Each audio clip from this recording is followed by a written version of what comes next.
Hey guys, welcome to my new series on learning how to knit. Today we're going to start at the beginning with learning how to cast on, specifically the long tail cast on. Let's get started.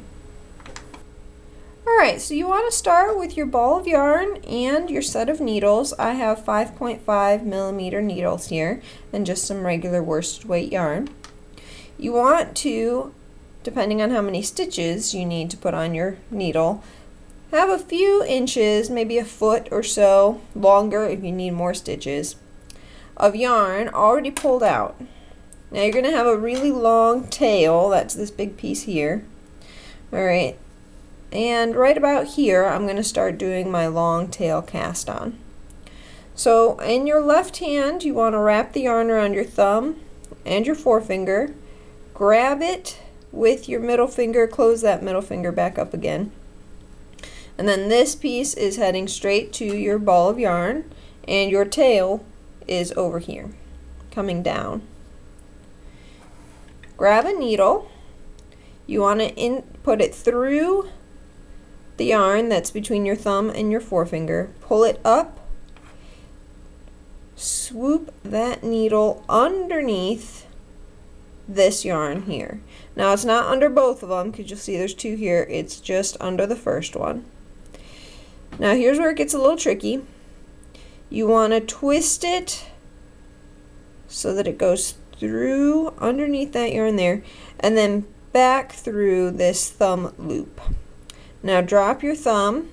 Immediately you want your thumb to pick up the loose tail, so tighten those stitches, and you'll see that you have 2 stitches here on the needle.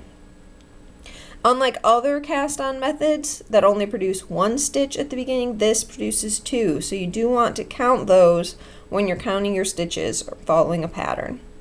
Now that you have this thumb that picked up that tail, you're going to continue in the same motion. You're just going to go underneath and then you're going to go over that, through, and then drop it again. And you see it creates another 3rd stitch. So I'm going to do that one more time for you. It's under this thumb, over and under, and then through. And you want to continue in this fashion. Sometimes you need to readjust your thumb, but that's okay. Just don't drop the yarn that's on your forefinger. You can always drop the thumb yarn, but you want to keep this yarn over here, back here, pretty tight. And you're just going to keep doing this until you have the number of stitches that you need for your pattern or whatever project you are working on. And that is the long tail cast on. It does produce nice even stitches and a very nice edge, if you can see here. Produces a very nice edge so that there's not any gaps and nothing looks really kind of wonky at all.